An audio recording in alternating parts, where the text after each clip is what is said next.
Langit di atas desa Wanaraja berwarna kelabu. Matahari sore tampak bersembunyi lebih cepat dari biasanya, seolah takut menetap terlalu lama di tempat itu. Di balai desa yang reot, warga sudah berkumpul dalam lingkaran, diterangi cahaya redup dari lampu minyak. Asap dupa memenuhi ruangan, membawa aroma pahit yang menusuk hidung. Kakek Kresna, orang tertua di desa itu, duduk bersila di tengah-tengah mereka. Suaranya parau, namun tiap kata yang keluar darinya membawa bobot berat, membuat siapapun yang mendengarnya menahan napas. 7 keturunan sudah menjaga ini, katanya sambil menunjuk ke arah kegelapan di luar balai desa. Satu aturan, satu saja, jangan pernah keluar rumah selepas tengah malam. Warga mendengarkan, sebagian mengangguk dengan wajah serius, sebagian lain, seperti Santi, menahan senyum tipis di sudut bibirnya. Baginya, semua ini hanyalah cerita lama, semacam cara orang tua menakut-nakuti agar anak-anak tidak berkeliaran malam-malam. Kalau kau keluar, kau akan membuka jalan, lanjut kakek Kresna. Membuka jalan bagi sesuatu yang kita segel dengan darah dan sumpah. Sesuatu yang tak mengenal belas kasihan. Angin malam berdesir lewat sela-sela papan balai desa, membuat nyala lampu bergoyang. Seketika suasana menjadi lebih dingin, lebih sunyi. Anak-anak meringkuk di pangkuan ibu mereka, dan orang-orang saling pandang dengan resah. Malam ini, seperti malam-malam sebelumnya, aku ingatkan lagi, kata kakek Kresna sambil mengetuk-ngetukkan tongkat kayunya ke lantai. Jangan ada yang keluar. Biar apapun yang terjadi. Biar ada jeritan, biar ada godaan tahan. Santi menunduk. Ia tak percaya penuh pada mitos itu, tapi di sudut hatinya, ada getaran kecil yang tak bisa ia abaikan. Sebuah firasat buruk, mungkin, yang berbisik dalam gelap. Ketika pertemuan berakhir dan satu persatu warga pulang, malam turun ke desa seperti jubah hitam raksasa. Dan di kejauhan, dari arah hutan yang membatasi Wanaraja, terdengar suara aneh. Seperti napas panjang, berat, dan lapar. Tapi Santi menepisnya. Itu cuma angin, katanya dalam hati. Ia tidak tahu bahwa malam itu, pamali yang dijaga 7 generasi, akan dilanggar. Dan tidak ada yang bisa menghentikan apa yang akan datang setelahnya. Malam menjelang dini hari. Jam dinding tua di ruang tamu Santi berdetak lambat, jarum panjangnya hampir menyentuh angka 12. Angin menerobos lewat celah jendela, membawa aroma tanah basah dan bau kayu lapuk. Santi duduk di ambang ranjang, menunggu rasa kantuk yang tak kunjung datang. Sesekali, suara anjing menggonggong dari kejauhan, lalu dia mendadak, seperti sesuatu membungkamnya. Detik berikutnya, suara keras mengguncang pintu depan. Tok! Tok! Tok! 3 kali. Berat. Tergesa. Santi mematung.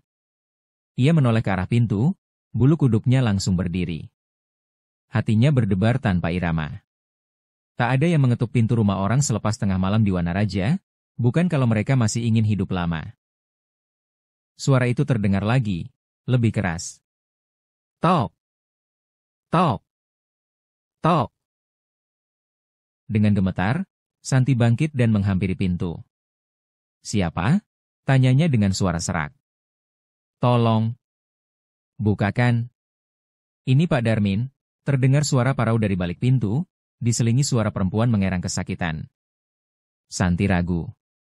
Ia melirik jam dinding, pukul 00.05. Pamali, pikirnya. Aturan itu bukan main-main. Tapi suara jeritan pilu dari luar, jeritan seorang perempuan yang sedang bertaruh nyawa, merobek hatinya. Dengan tangan gemetar, ia membuka pintu. Pak Darmin berdiri di ambang pintu, wajahnya pucat pasi, matanya merah seperti habis menangis. Di belakangnya, samar-samar di bawah sinar bulan, terlihat istrinya merangkak di tanah, mengerang dan memegangi perutnya yang buncit. Santi, tolong, dia mau melahirkan. Aku sendirian. Aku butuh bantuan, Pak Darmin memohon dengan suara parau. Santi menelan ludah. Ia tahu, ia tak boleh keluar. Tapi apakah ia tega membiarkan seorang ibu dan anak yang belum lahir binasa karena takut pada cerita tua? Ia mengambil lampu minyak dari meja, menarik napas panjang, dan melangkah keluar. Saat kakinya menginjak tanah dingin di depan rumah, Desiran angin berubah. Udara terasa lebih berat. Langit terasa lebih dekat. Di kejauhan, terdengar suara. Bukan suara manusia, bukan pula hewan. Suara itu seperti sesuatu yang tertawa, perlahan dalam kegelapan. Dan begitu Santi memimpin Pak Darmin dan istrinya menyusuri jalanan desa, tak ada seorang pun yang mengintip dari balik jendela. Semua pintu dan jendela tertutup rapat, seolah desa itu tahu. Satu dari mereka telah melanggar. Langkah Santi terasa berat saat ia menuntun Pak Darmin dan istrinya melewati jalanan desa. Lampu minyak di tangannya bergetar, cahayanya kecil dan lemah, seolah enggan menembus pekatnya malam. Setiap derap langkah mereka menggema, seakan-akan tanah di bawah kaki mereka ikut berbisik. Rumah-rumah yang biasa tampak ramah di siang hari kini berdiri seperti siluet monster, dengan jendela-jendela gelap menganga seperti mulut lapar. Angin berdesir pelan, membawa bisikan yang tak jelas artinya. Kadang terdengar seperti gumaman, kadang seperti tawa cekikikan jauh di dalam gelap. Pak Darmin sesekali menoleh panik ke belakang, seolah merasakan sesuatu yang tak kasat mata mengikuti mereka. Santi cepat, lirihnya. Santi mempercepat langkah, namun jalur yang biasa mereka lalui terasa aneh malam itu. Seharusnya jalan ke rumah Pak Darmin lurus, melewati pohon beringin, kemudian belok ke kiri. Tapi beringin itu kini berdiri di tempat yang berbeda, jauh lebih besar, lebih tua, akar-akarnya seperti tangan melambai-lambai di udara. Santi berhenti. Ia menyipitkan mata, mencoba mengenali sekitarnya. Tidak. Ini bukan jalur yang ia kenal. Pak Darmin menarik lengannya. Jangan berhenti. Dia mencium kita kalau diam terlalu lama. Siapa? Santi bertanya, suara bergetar. Pak Darmin tidak menjawab. Ia hanya menunduk, matanya liar mencari arah, mulutnya berkomat-kamit memanjatkan doa. Lampu minyak Santi tiba-tiba berkerlap-kerlip, hampir padam. Dalam detik itu, dari sudut matanya, Santi melihat sesuatu berdiri di persimpangan jalan, tinggi, kurus, seluruh tubuhnya dibalut kain lusuh yang berlumuran tanah. Matanya kosong, menganga hitam. Makhluk itu tidak bergerak, hanya berdiri mengawasi mereka. Santi menahan napas. Ia meremas gagang lampu sekuat tenaga hingga buku jarinya memutih. Tanpa berani menoleh lagi, ia menarik Pak Darmin dan istrinya, berlari membelah kegelapan. Mereka tak tahu, setiap langkah yang mereka ambil, jalan di belakang mereka lenyap, ditelan kabut kelabu yang berbisik-bisik dalam bahasa yang telah lama. Dilupakan manusia. Dan jauh di belakang, di tempat mereka pertama melanggar malam, sosok itu mulai berjalan, perlahan, menguntit membawa sesuatu yang lebih mengerikan daripada sekadar kematian. Rumah Pak Darmin berdiri di ujung desa, menghadap ladang luas yang kini tersembunyi di balik kabut. Dari luar, rumah itu tampak sunyi, terlalu sunyi.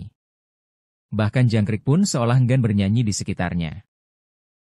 Santi membantu Pak Darmin membawa istrinya ke dalam. Lantai papan rumah berderit pelan di bawah berat langkah mereka. Lampu minyak di tangan Santi hanya mampu menerangi sebagian kecil ruang depan. Selebihnya, kegelapan meraja. Di sudut ruangan, sebuah ranjang sederhana sudah disiapkan. Santi membaringkan istri Pak Darmin, yang kini merintih keras sambil memegangi perutnya. Akan segera lahir sebentar lagi, bisik Pak Darmin dengan wajah putus asa. Santi mencoba menguatkan diri. Ia belum pernah membantu proses melahirkan, tapi tak ada waktu untuk takut. Ia merobek kain putih, bersiap membantu sebisanya. Namun saat ia mendekat, ia merasa hawa di sekitar perempuan itu berubah. Udara terasa lengket, berbau amis, seperti darah basi. Mata istri Pak Darmin perlahan terbuka. Santi menahan napas.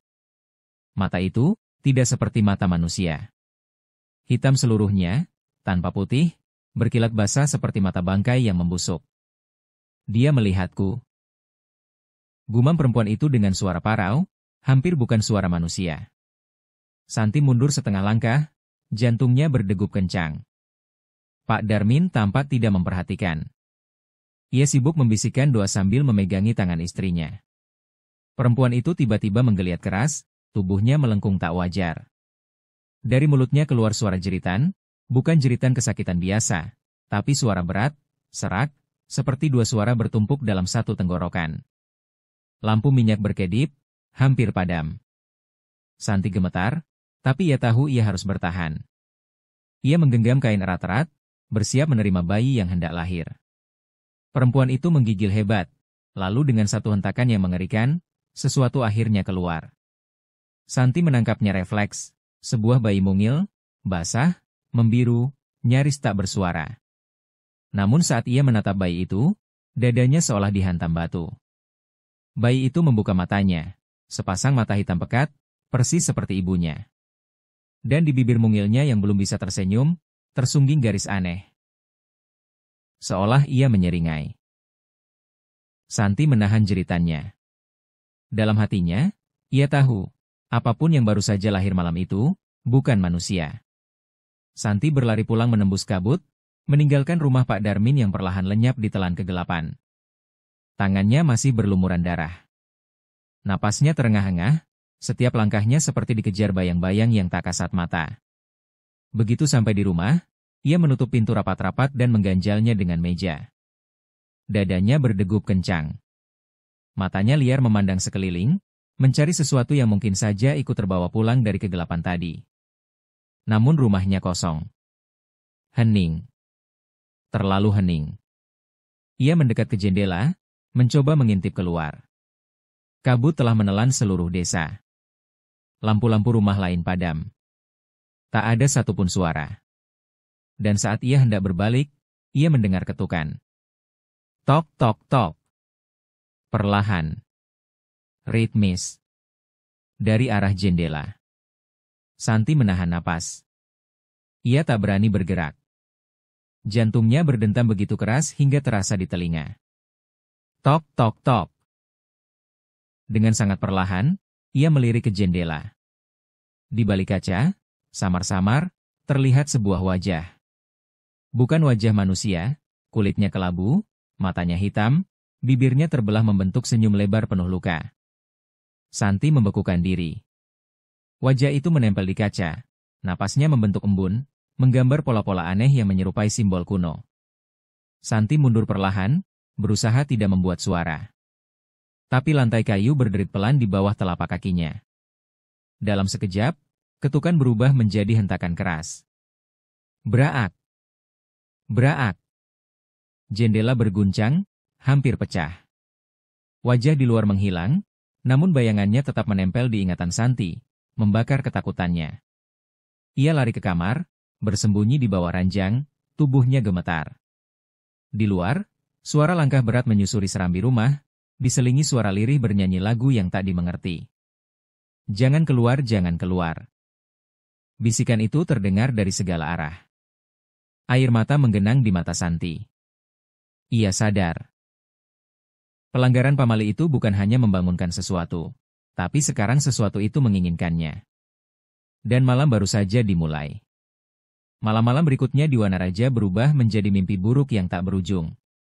Bagi Santi, tidur tak lagi berarti istirahat. Setiap menutup mata, ia terseret ke dalam dunia yang lebih kelam daripada malam itu sendiri. Malam pertama setelah kejadian, Santi bermimpi berjalan sendirian di tengah sawah. Kabut tebal menelan langit, dan di kejauhan, terlihat sosok-sosok tinggi, kurus, berdiri diam di antara batang padi. Mereka semua menoleh serentak saat Santi melangkah, memperlihatkan wajah-wajah tanpa mata, tanpa hidung, hanya mulut yang tersenyum lebar, robek sampai telinga. Saat ia terbangun, ia menemukan telapak kakinya basah berlumpur, seolah benar-benar berjalan di sawah. Hari berikutnya, suara-suara mulai terdengar di rumah. Suara ketukan kecil dari dalam lemari. Bisikan dari lubang angin. Tangisan bayi di loteng, padahal ia tak pernah punya anak.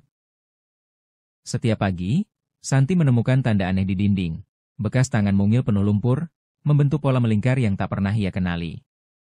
Semakin lama, pola itu bertambah besar dan mulai turun ke lantai. Warga desa, yang biasanya ramah, kini menghindarinya. Saat ia lewat di jalan, orang-orang menutup jendela. Anak-anak diseret masuk rumah. Tak ada lagi sapa, tak ada lagi senyum. Santi mulai menyadari, bukan hanya rumahnya yang terganggu. Dirinya juga berubah. Kadang, Saat berkaca, ia melihat bayangan lain berdiri di belakangnya. Bayangan itu menyerupai dirinya, tapi matanya hitam, mulutnya menyeringai lebar. Kadang ia lupa apa yang terjadi di siang hari, hanya untuk bangun di malam buta dengan tangan kotor, tubuh dipenuhi bekas cakaran. Satu malam, saat hujan turun deras, terdengar ketukan keras di pintu depan. Santi tak berani mendekat, tapi suara itu tak berhenti. Tok, tok, tok. Dan di antara suara hujan, ia mendengar suara yang membuat darahnya membeku. Santi, bukakan. Aku dingin. Itu suara bayi. Suara bayi yang ia tolong lahirkan malam pamali itu. Santi menutup telinganya, berjongkok di pojok ruangan, menggigil. Tapi ketukan itu terus berlanjut. Semakin lama, semakin keras, seolah sesuatu di luar sana tak akan berhenti sampai ia menyerah.